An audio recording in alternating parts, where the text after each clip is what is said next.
Kay Shelton. I saw Kay out there, yeah. Kay Shelton, 1006 North 15th Street. You struck a raw nerve with me personally when you put firefighters on the table. I know there are some from other cities here.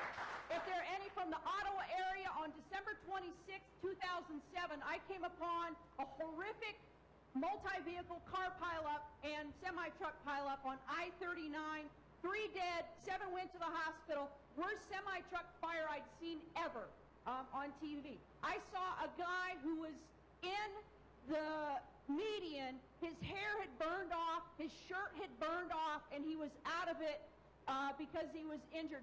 I had nightmares about that for weeks because of that. I know what fire does. Also, in Ohio, years ago, when I was a little kid, my great-grandmother's house burned, and I was there and had to help clean up. I know what fire does. If there are any firefighters and rescue people from Genoa, Kingston, I owe you my life. You guys saved my life back in 2000. This is very personal to me.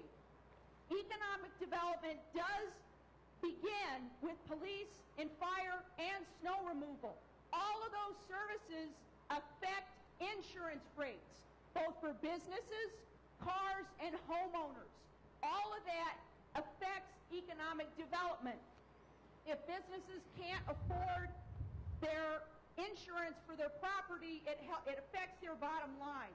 I'm also offended that a contract is on the table. A contract is more than a promise. Once a promise is broken like that, it's very difficult to trust people again. 2 weeks ago,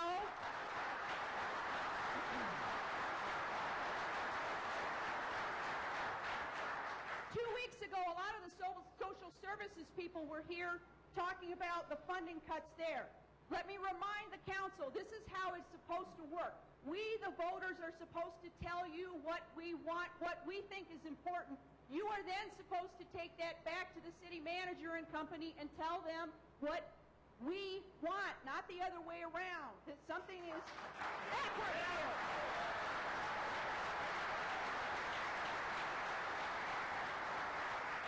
And one last thing, since fire has affected me personally, is the skating rink going to enter a burning building to save a life?